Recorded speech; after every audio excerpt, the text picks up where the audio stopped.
Sa Fort Magsaysay pa rin, patuloy na pinaiigting ng Kaugnay Division ang kakayahan ng mga kawal sa isinagawang Civil Military Operations Competency Enhancement Training na naglalayong palakasin ng kanilang kahusayan sa information dissemination at community engagement. Narito ang ulat ni Clark Sarmiento. 66 na civil military operations o CMO personnel mula sa iba't ibang unit ng Philippine Army ang matagumpay na nagtapos sa Phase 1 ng Civil Military Operations Competency Enhancement Training, CMOSET 2026, bilang bahagi ng patuloy na pagpapalakas ng kakayahan ng mga sundalo sa epektibong pakikipag-ugnayan sa komunidad at pagsuporta sa pagsusulong ng pangmatagalang kapayapaan. Formal na isinagawa ang closing ceremony ng Phase 1 ng CMOSET noong ika-1 ng Hulyo sa 7 Division Training School, Fort Ramon Magsaysay, Palayan City, Nueva Ecija. Dinaluhan ito ng 66 na CMO personnel mula sa iba't ibang brigades, battalions, regional community defense groups, OPCON units at iba pang civil military operations offices ng Joint Task Force Kaugnay.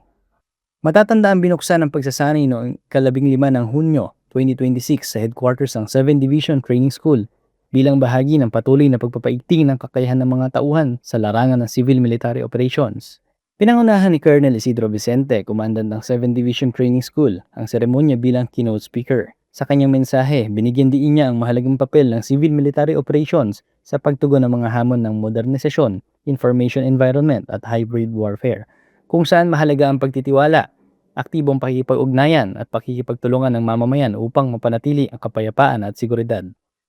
Sa kabuuan ng pagsasanay, sumailalim ang mga kalahok ng iba't ibang lectures, simulation exercises, community immersion, dialogue facilitation at crisis communication activities na naglalayong higit pang paunlarin ang kanilang kakayahan sa epektibong pakikipag-ugnayan sa publiko at pagpapatibay ng whole of nation approach sa pagpapanatili ng kapayapaan at kaunlaran.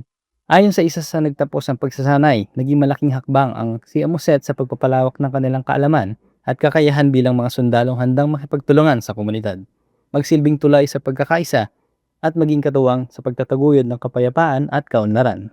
Sa pamamagitan ng patuloy na pagpapahusay sa kakayahan ng mga civil military operations personnel, higit pang pinagtibay ng 7 Infantry Division ang papel ng bawat sundalo bilang katuwang ng mamamayan sa pagsusulong ng kapayapaan, katatagan at pambansang seguridad.